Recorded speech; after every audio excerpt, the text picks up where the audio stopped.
일장 우연한 발견. 김덕배는 50이 넘도록 결혼 한 번 못한 지극히 평범한 회사원이었다. 대기업 본사 건물 12층, 회색빛 칸막이 안에서 25년째 같은 업무를 반복하고 있었다. 그의 삶은 안정적이었지만 무미건조했다. 큰 욕심 없이 소소한 행복을 찾으려 했지만 마음 한구석에는 늘 채워지지 않는 공허함이 자리 잡고 있었다. 그날도 마찬가지였다. 보고서 인쇄를 위해 복사기 앞에 섰는데 용지가 다 떨어졌다. 덕배는 한숨을 쉬며 옆팀 사무실로 향했다. 그곳에는 늘 성과가 좋다는 소문이 자자한 김수정 팀장이 있었다. 그녀는 덕배보다 10살쯤 어렸지만 당당하고 능숙한 모습으로 모두의 부러움을 샀다. 덕배는 평소 그녀를 보며 요즘 젊은 것들은 참 당당하다며 속으로 무시하는 경향이 있었다. 용지를 챙기기 위해 그녀의 자리 앞을 지나는 순간 그의 발걸음이 멈췄다. 켜져 있는 모니터에 엄청난 숫자가 떠 있었다. 잔고 1억 2,745만 원. 덕배는 자신도 모르게 숨을 삼켰다. 젊은 여자가 투자금으로 돌리기엔 엄청난 금액이었다. 덕배 씨. 뒤에서 들려온 수정의 목소리에 덕배는 화들짝 놀라며 돌아섰다. 아, 죄송합니다.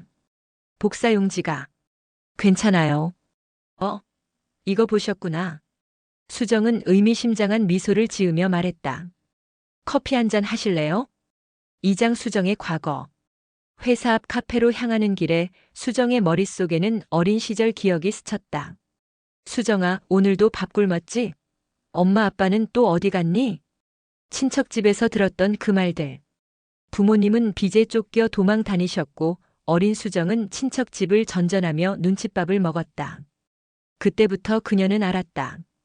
돈이 곧 권력이자 사람의 존엄성을 지켜주는 유일한 수단이라는 것을. 대학 시절 악착같이 아르바이트를 하며 생활비를 벌던 그녀는 우연히 인터넷 도박의 세계를 접하게 되었다. 처음엔 소액으로 시작했지만 뛰어난 분석력과 냉철함으로 돈을 불려나갔다. 포커의 판도를 읽는 것만큼이나 사람의 욕망을 읽는데 능숙했기 때문이다. 그리고 지금 그녀 앞에는 완벽한 먹잇감이 앉아 있었다. 3장 달콤한 유혹. 카페에서 마주 앉은 수정은 진하고 솔직한 이야기를 꺼냈다. 덕배 씨, 코인에 대해 아세요? 아니요, 전혀. 그런데 팀장님 모니터에 그 금액이 1억 좀 넘죠. 그런데 솔직히 말하면 이 돈의 절반은 도박에서 나온 거예요. 덕배의 눈이 커졌다. 인터넷 포커요. 덕배 씨, 혹시 카드 게임 해보신 적 있어요? 대학 때 포커는 좀. 수정은 속으로 미소 지었다. 역시 예상대로군. 그녀는 이미 덕배에 대해 충분히 조사해둔 상태였다. 25년간 성실히 일하며 모은 재산, 결혼하지 않은 상태, 그리고 무엇보다 자신을 무시하는 듯한 그의 평소 태도까지. 그럼 한번 해보세요. 딱 100만 원 정도로 시작해서 재미삼아. 그녀의 목소리는 마치 악마의 속삭임처럼 달콤하고 유혹적이었다. 4장 첫 번째 덫. 그날 밤 덕배는 침대에 누워 잠을 이루지 못했다. 수정의 말이 계속 귓가에 맴돌았다. 결국 그는 컴퓨터를 켜고 수정이 알려준 인터넷 포커 사이트에 접속했다.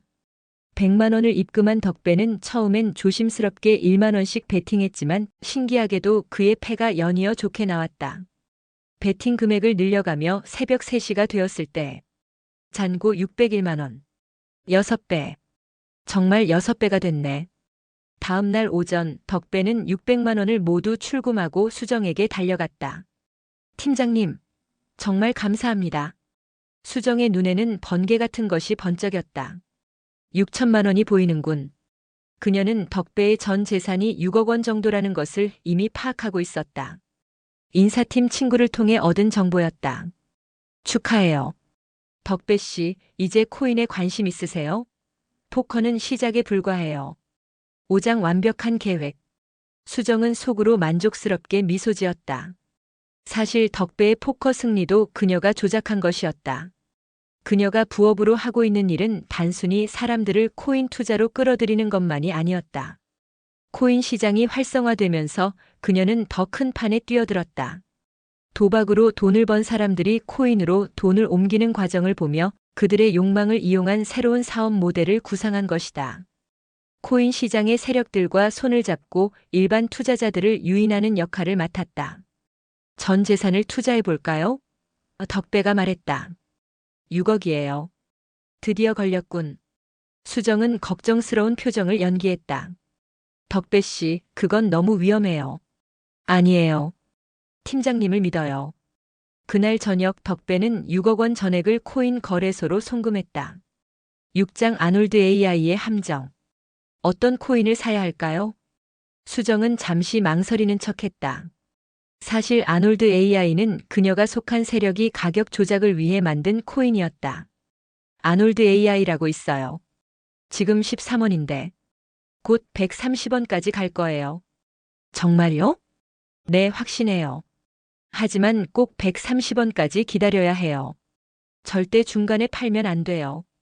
덕배는 망설임 없이 6억 원 전액으로 아놀드 AI를 매수했다. 그리고 정말로 코인은 오르기 시작했다. 20원, 30원, 50원. 모든 것이 계획대로였다. 7장 복수의 쾌감. 다음 날 오후 수정은 반차를 냈다. 아놀드 AI가 120원까지 오른 것을 확인한 후였다. 덕배 씨, 다시 한번 말씀드려요. 절대 130원까지 기다리세요. 사무실을 나서며 수정은 과거의 기억을 떠올렸다. 요즘 젊은 것들은 참 건방지다. 덕배가 평소 자신을 보며 했던 말들.